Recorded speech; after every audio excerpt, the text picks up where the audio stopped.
കേരള രാഷ്ട്രീയത്തെ അക്ഷരാർത്ഥത്തിൽ മുൾമുനയിൽ നിർത്തിയ മണിക്കൂറുകളാണ് തിരുവനന്തപുരം നഗരവും അതുപോലെ അണികളും കഴിഞ്ഞ കുറച്ച് ദിവസങ്ങളായി സാക്ഷ്യം വഹിച്ചുകൊണ്ടിരിക്കുന്നത്.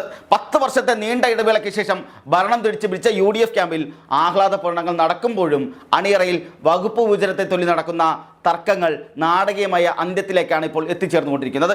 KPCC ആസ്ഥാനത്തും ഹൈക്കമാൻഡ് പ്രതിനിധികൾ തങ്ങിയ ഹോട്ടൽ മുറികളിലും ഒടുവിൽ കണ്ടോൺമെന്റ് ഹൗസിലും നടന്ന മാരത്തോൺ ചർച്ചകൾക്കൊടുവിൽ സംസ്ഥാനത്തെ ഏറ്റവും നിർണായകമായ ആഭ്യന്തര മന്ത്രിസ്ഥാനം മുതിർന്ന കോൺഗ്രസ് നേതാവ് രമേശ് ചെന്നിത്തലയ്ക്ക് തന്നെ നൽകാൻ ധാരണയായിരിക്കുകയാണ്. പുതിയ മന്ത്രിസഭയുടെ തലവനായി VD സതീശൻ തെരഞ്ഞെടുക്കപ്പെട്ടത് മുതൽ അപ്പോൾ തന്നെ ആഭ്യന്തര വകുപ്പ് ആരുടെ കൈകളിൽ ഭദ്രമായിരിക്കുമെന്നുള്ള ചോദ്യം രാഷ്ട്രീയ കേന്ദ്രങ്ങളിൽ സജീവമായി തുറന്നുകൊണ്ടേയിരുന്നു.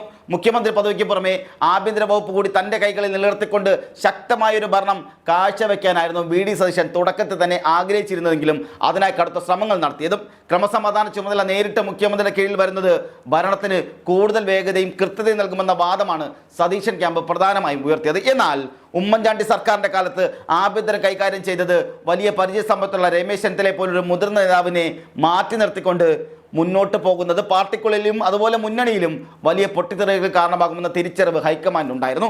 വകുപ്പ് വിഭജന ചർച്ചകൾ ഒരു ഘട്ടത്തിൽ പൂർണ്ണമായി സ്തംഭനാവസ്ഥയിലേക്ക് നീങ്ങുകയും നേതാക്കൾ തമ്മിലുള്ള പരസ്യമായ വാക്പോരിലേക്ക് കാര്യങ്ങൾ എത്തുമെന്ന സാഹചര്യം വരെ ഉണ്ടാകുകയും ചെയ്തപ്പോഴാണ് ഡൽഹിയിൽ നിന്നും AICC നേതൃത്വത്തിന്റെ ശക്തമായ ഇടപെടലുണ്ടാകുന്നത്.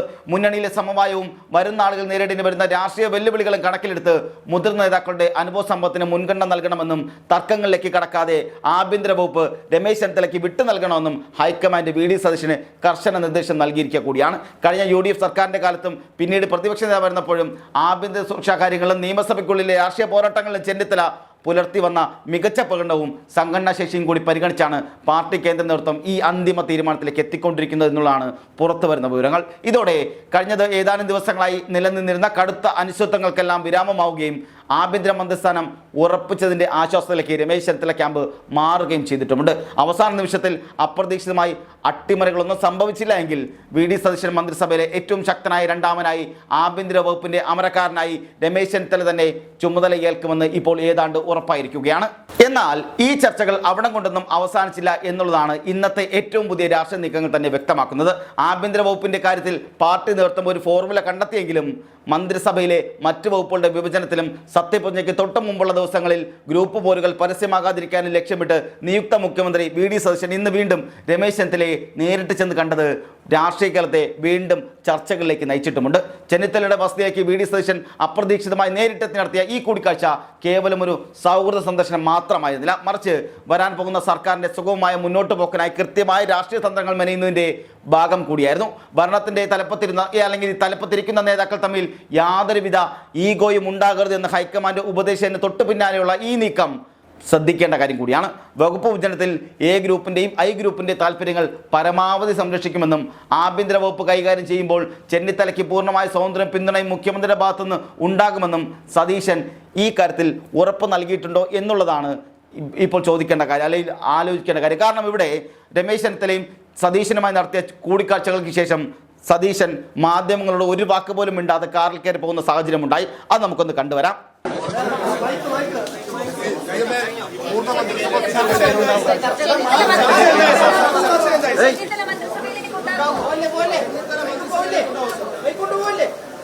ഇപ്പോൾ നിങ്ങൾ കണ്ട ദൃശ്യങ്ങളിൽ മാധ്യമങ്ങൾ ചോദ്യം ചോദിക്കുമ്പോൾ പോലും മറുപടി ഒന്നും പറയാതെ സതീശൻ മിണ്ടാതെ കാറിൽ കയറി പോകുന്ന സാഹചര്യമുണ്ടായി.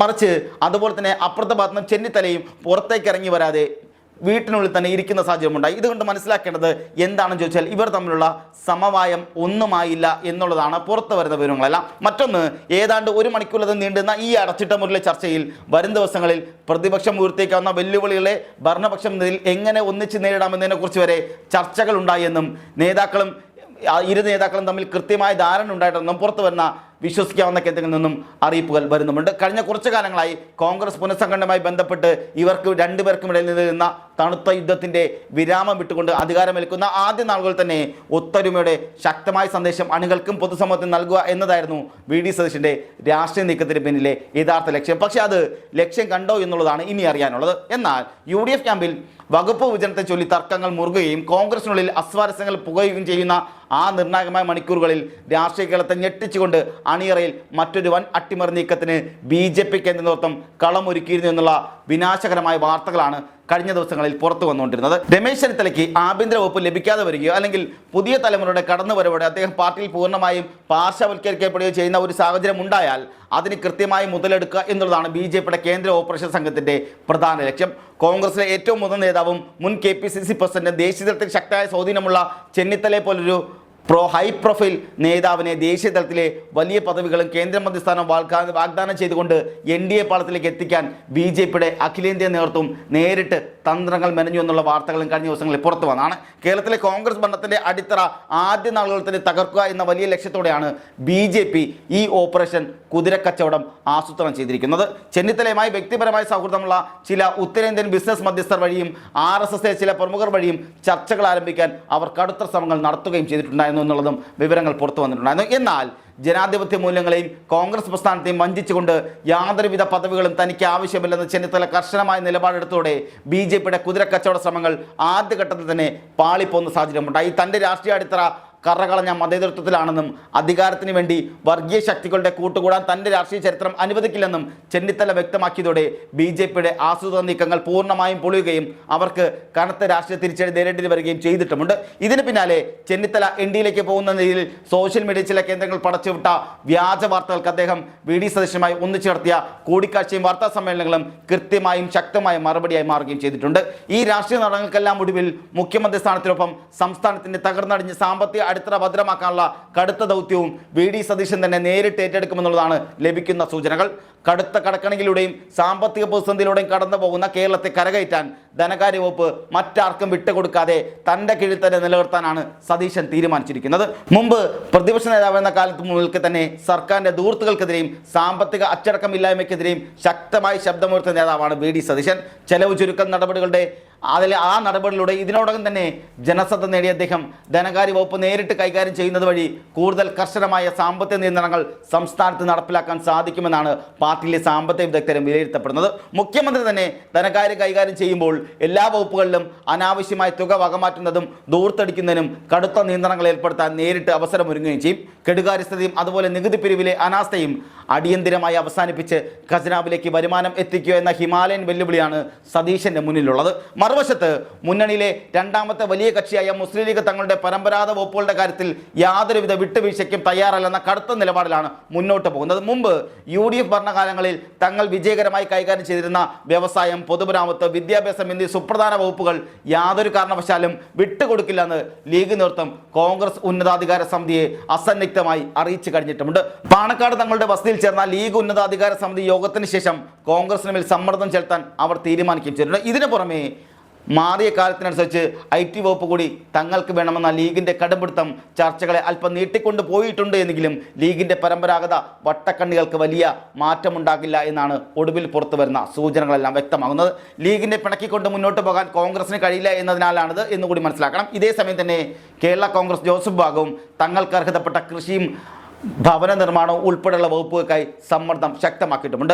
മന്ത്രിമാരുടെ കാര്യത്തിലും വകുപ്പുകളുടെ കാര്യത്തിലും ഇന്ന് വൈകുന്നേരത്തോടുകൂടി തന്നെ അന്തിമമായി തീരുമാനമുണ്ടാകും. കോൺഗ്രസ്, മുസ്ലിം ലീഗ്, കേരള കോൺഗ്രസ് തുടങ്ങിയ പ്രമുഖ ഘടകകക്ഷികളുടെ മന്ത്രിമാരെയും അവരുടെ വകുപ്പുകളെ സംബന്ധിച്ച ഔദ്യോഗിക പ്രഖ്യാപനം ഇന്ന് തന്നെ തിരുവനന്തപുരത്ത് വെച്ച് വാർത്താ സമ്മേളനത്തിലൂടെ പറയുകയും ചെയ്യും, പ്രഖ്യാപിക്കുകയും ചെയ്യും. പുതിയ സർക്കാരിൻ്റെ ഘടനയെക്കുറിച്ചും ആരൊക്കെയാണ് മന്ത്രിസഭയിൽ ഉണ്ടാവുക എന്നതിനെക്കുറിച്ചുമുള്ള പൂർണ്ണ രൂപം അറിയാൻ രാഷ്ട്രീയ അണികളും പൊതുസമൂഹവും കടുത്ത ആകാംക്ഷയോടെ ഉറ്റുനോക്കിക്കൊണ്ടിരിക്കുകയാണ്. അതിനിടെ പുതിയ സർക്കാരിന്റെ സത്യപ്രതിജ്ഞ ചടങ്ങുകൾക്കുള്ള ഒരുക്കങ്ങൾ തലസ്ഥാനത്തെ രാജ്ഭവൻ ഓഡിറ്റോറിയത്തിൽ ദ്രുതഗതിയിൽ പൂർത്തിയായി വരികയുമാണ്. രാജ്ഭവനിൽ നടക്കുന്ന ലളിതമായ ചടങ്ങിൽ ഗവർണർക്ക് മുമ്പാകെ മുഖ്യമന്ത്രിയും മന്ത്രിമാരും സത്യപ്രതിജ്ഞ ചെയ്ത് അധികാരമേൽക്കുകയും ചെയ്യും. സംസ്ഥാനത്തിന്റെ ഗുരുതരമായ സാമ്പത്തിക സ്ഥിതിയും നിലവിലെ പ്രത്യേക സാഹചര്യങ്ങളും പരിഗണിച്ച് യാതൊരുവിധ ആഡംബരങ്ങളും ഇല്ലാതെ തികച്ചും ലളിതമായിട്ടായിരിക്കും സത്യപ്രതിജ്ഞാ ചടങ്ങുകൾ സംഘടിപ്പിക്കുക എന്ന് നിയുക്ത മുഖ്യമന്ത്രി തന്നെ വ്യക്തമാക്കിയിട്ടുമുണ്ട്. VVIPകൾക്കും ജനപ്രതിനിധികൾക്കും പുറമെ പൊതുജനങ്ങൾക്ക് ബുദ്ധിമുട്ടുണ്ടാക്കാത്ത രീതിയിലാകും നഗരത്തിലെ ഗതാഗത ക്രമീകരണം ഉൾപ്പെടെയുള്ള ചടങ്ങുകൾ ക്രമീകരിക്കുക. സത്യപ്രതിജ്ഞാ ചടങ്ങുകൾക്ക് തൊട്ടു പിന്നാലെ തന്നെ പുതിയ സർക്കാരിന്റെ ആദ്യ മന്ത്രിസഭാ യോഗം സെക്രട്ടേറിയറ്റിലെ VIP കോൺഫറൻസ് ഹാളിൽ ചേരുകയും ചെയ്യും. VD സതീശന്റെ അധ്യക്ഷതയിൽ ചേരുന്ന ഈ ആദ്യ യോഗത്തിൽ തന്നെ സാധാരണക്കാരായ ജനങ്ങൾക്ക് വലിയ ആശ്വാസം നൽകുന്ന ചില സുപ്രധാന പ്രഖ്യാപനങ്ങൾ ഉണ്ടാകുമെന്നാണ് സൂചനകളും. ജനകീയമായ ചില തീരുമാനങ്ങളും മുൻ സർക്കാർ വരുത്തിവെച്ച അനാവശ്യ ധൂർത്തുകളും ശമ്പള കുടിശ്ശികളും തീർക്കുന്നതിനുള്ള കർശനമായ ഉത്തരവുകളും ഈ യോഗത്തിൽ അംഗീകാരം നേടിയേക്കും. പുതിയ മന്ത്രിസഭയിലെ പുതുമുഖങ്ങളുടെയും അതുപോലെ യുവാക്കളുടെയും സാന്നിധ്യവും ചർച്ചകളിൽ ഇപ്പോൾ സജീവമായി ഉണ്ടാകുന്നുണ്ട്. കോൺഗ്രസിൽ നിന്നും ലീഗിൽ നിന്നും യുവ നേതാക്കൾ ഇത്തവണ വലിയ പരിഗണന ലഭിക്കുമെന്നാണ് അണിയറയിൽ വരുന്ന റിപ്പോർട്ടുകൾ. ഭരണരംഗത്ത് പുതിയ ശൈലിയും ജനകീയ ഊർജ്ജവും കൊണ്ടുവരാൻ യുവരക്തത്തെ പരമാവധി ഉപയോഗപ്പെടുത്തുക അല്ലെങ്കിൽ ഉൾപ്പെടുത്തുക എന്നത് വി.ഡി. സതീശന്റെ നിർദ്ദേശത്തിന് മുന്നണിയിൽ പൊതുസമ്മതി ലഭിച്ചിട്ടുമുണ്ട്. ഇതുവഴി ഭരണവിരുദ്ധ വികാരം ഇല്ലാതാക്കാനും വോട്ടർമാരിലേക്ക് കൂടുതൽ വേഗത്തിൽ ഇറങ്ങിച്ചെല്ലാനും സാധിക്കുമെന്നാണ് മുന്നണിയുടെ കണക്കൂട്ടൽ.